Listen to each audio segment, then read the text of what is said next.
सरकार पहली सरकार है जिस सरकार ने अन्नदाता किसानों के हित में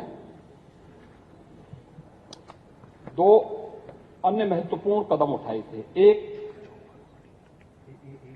वन्यजीव और मानव संघर्ष को आपदा की श्रेणी में घोषित करना। यह हमारी सरकार ने अपने पहले कार्यकाल में उठाया है। और कोई भी व्यक्ति वह सर्पदंश से मरे, आपके पसंदीदा सांड से मरे, किसी हम तो हमारे लिए तो प्रिय है ही, हम तो नंदी के रूप में पूजा करते हैं सांड को,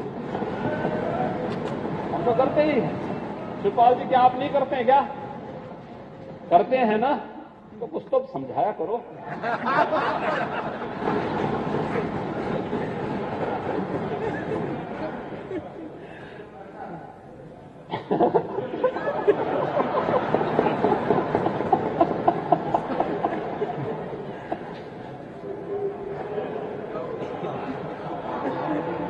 देखो,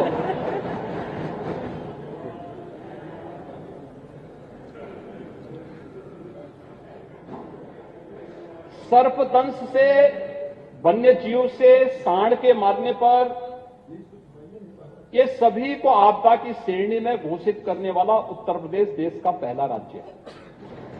और पहली बार आपने देखा होगा, ठीक है, आपको अवसर नहीं मिल पाया, जनता ने इस लायक नहीं समझा कि आप कर नहीं सकते, इसलिए कहा कि भाई आप बाहर जाइए। और इसलिए डबल इंजन की सरकार आई। डबल इंजन की सरकार ने आते ही अन्नदाता किसानों के हित में ये कदम उठाया। अगर पब्लिक को विश्वास ही नहीं था तो क्यों आपको वोट दिया? दिया ही नहीं वोट पब्लिक ने, फिर से नकार दिया। मैंने कहा ना 14, 17, 19, 22 और फिर चिंता मत करो 24 में खाता भी नहीं खुलने वाला है।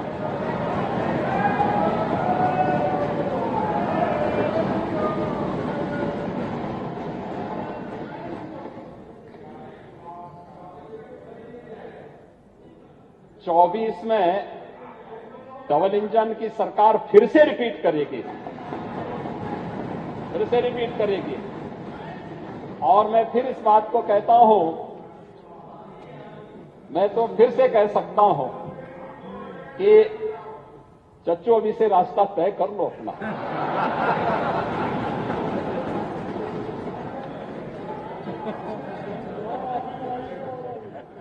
देखो, ये आपके साथ न्याय नहीं करेंगे। जब भी आपका नंबर आता है आपको चुपचाप काट दिया जाता है। आपके बलमानस को ध्यान में रख करके आपके संघर्ष को कोई ध्यान में नहीं रखता है। और कुछ तो आपको अपने मित्र से कुछ तो सीखना चाहिए। एमएसपी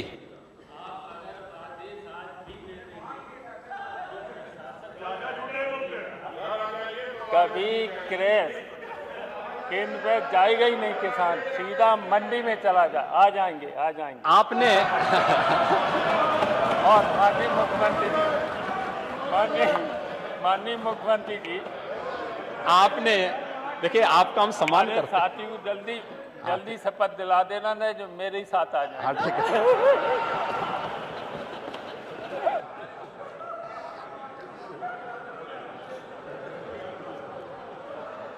आपने, शिवपाल जी, आपने अगर ये इमला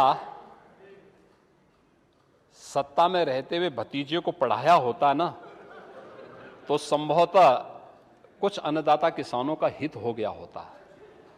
लेकिन भतीजा है कि सुनने को तैयार ही नहीं आपकी बात को। तो इंजीनियर हो गए, फिर मुख्यमंत्री हो गए।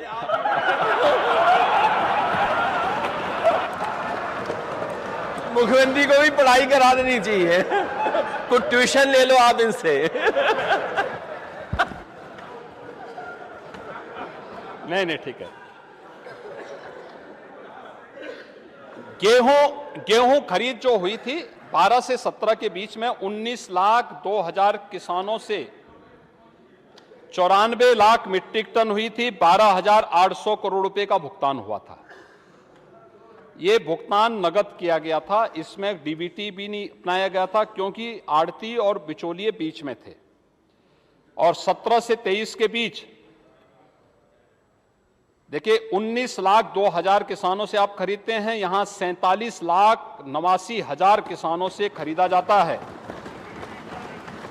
94 लाख मीट्रिक टन की बजाय 225 लाख मीट्रिक टन खरीदा जाता है और 41,299 करोड़ रुपए का डीबीटी के माध्यम से किसान के खाते में पैसा जाता है। सिंचाई की बात मैं करता हूं। मैं मानता हूं कि वहां 12 से 17 के बीच में चाचा भतीजे के बीच में द्वंद्व का शिकार उत्तर प्रदेश के लोग होते रहे और यही कारण था कि भतीजे को लगता था कि कहीं ऐसा ना हो कि चाचा हावी हो जाए, इसलिए पैसा ही नहीं देते थे, पैसा ही नहीं देते थे। परिणाम था सिंचाई 12 से 17 के बीच में आ रहा हूं बहुत चिंता मत करो, आपकी सारी जिज्ञासाओं को दूर कर दूंगा एक झटके में, एक एक करके। 8 परियोजनाएं पूर्ण हो पाई थी 12 से 17 के बीच और 17 से 22 के बीच में हम लोगों ने 20 परियोजनाओं को पूरा किया है। सिंचन क्षमता 12 से 17 के बीच में 1,95,900 हेक्टेयर को हुआ, 1,95,900 हेक्टेयर और 17 से 22 के बीच में 23,17,000 हेक्टेयर भूमि को सिंचाई के सुविधा प्राप्त हुई है, जिससे 44 लाख किसान सीधे सीधे लाभान्वित हुए। वही मैं कह रहा हूं ना, तो देखिए सच्चाई हमेशा थोड़ा कड़वी होती है और सत्य को स्वीकार करने की सामर्थ्य भी होनी चाहिए। प्रदेश के अंदर अन्य जो कार्य हो रहे हैं इनको अच्छे नहीं लगते हैं। मुझे आश्चर्य होता है, नेता विरोधी दल कहते हैं कि उत्तर प्रदेश में कहां पे फ्रेट कॉरिडोर है, डेडिकेटेड फ्रेट कॉरिडोर। मुझे आश्चर्य होता है। आपके इस जनरल नॉलेज के लिए मुझे तो आप पर मुझे तरस आती सचमुच। दोनों eastern and western dedicated freight corridor दोनों उत्तर प्रदेश से होकर के जा रहे हैं। मैं कहता हूं डेडिकेटेड फ्रेट कॉरिडोर जिस पर कार्रवाई प्रारंभ होनी चाहिए थी और इस पे तेजी लाने का काम कोई किया तो ये मोदी सरकार की है।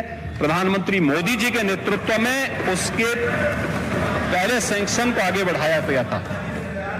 समाजवादी पार्टी की सरकार सेंटर में थी ही नहीं, आप लाए कहां? इससे ज्यादा कोरा जोट और क्या हो सकता है कि डेडिकेटेड फ्रेट कॉरिडोर तो कहां न पहुंच गया अभी तक तो।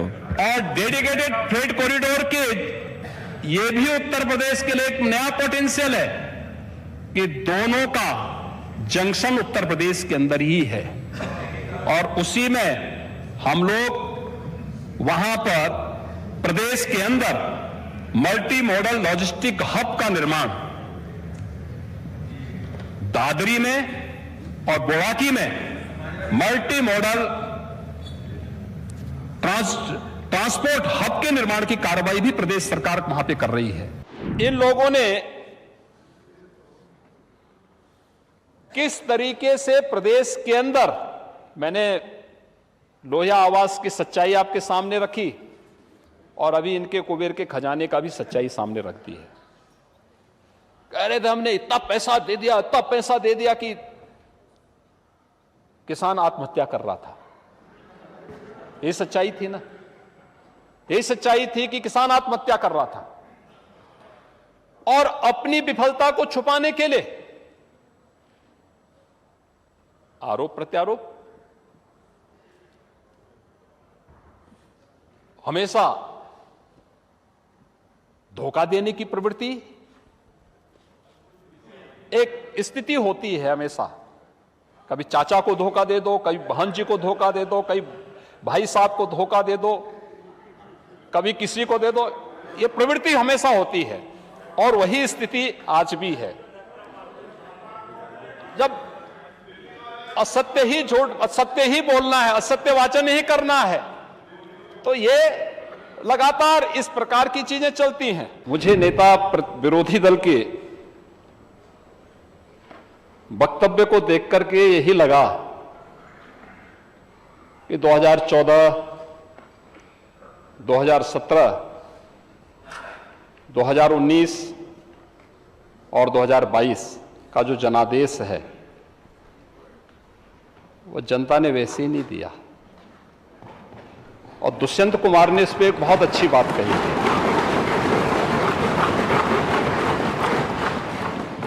महोदय दुष्यंत कुमार ने एक बात कही थी कि तुम्हारे पांव के नीचे कोई जमीन नहीं, कमाल यह है फिर भी तुम्हें यकीन नहीं।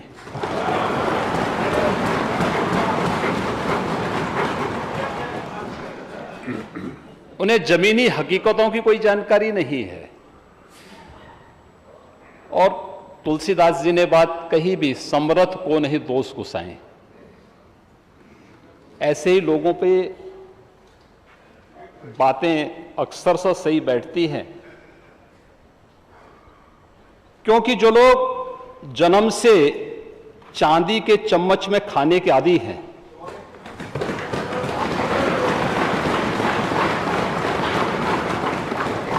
वे गरीब की समस्या को क्या समझेंगे। मुझे आश्चर्य होता है, कांवड़ यात्रा में पुष्प वर्षा से भी नेता विरोधी दल को थोड़ा परेशानी हो गई।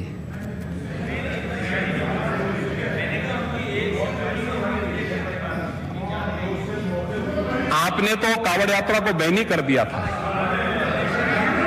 हमने तो चालू कर दिया। और हमारी सरकार है कि हर एक को सुरक्षा दे रही, किसी के साथ भेदभाव नहीं। यही सरकार है केवल संवाद बनाती है, सड़कों पे कोई नमाज नहीं होती है। सड़कें आवागमन के लिए नहीं। मैं वो आ रहा हूं ना, जन्माष्टमी को भी आप लोग रोक दिए थे जी। अरे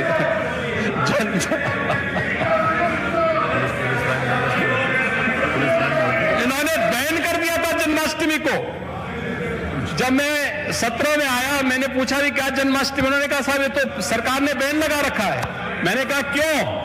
कहा नहीं, इससे वोट बैंक प्रभावित हो जाएगा, इसको मत करना। हमने कहा भी हर थाने में, हर पुलिस लाइन में जन्माष्टमी के पर्व और हर जेल में भी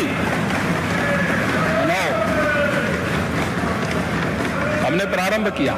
और मुझे प्रसन्नता है, कांवड़ यात्रा में इस बार पुष्प वर्षा करने के लिए मैं स्वयं गया था और खड़े होकर के मैंने उस दृश्य को देखा था जहां पर भक्ति भाव के साथ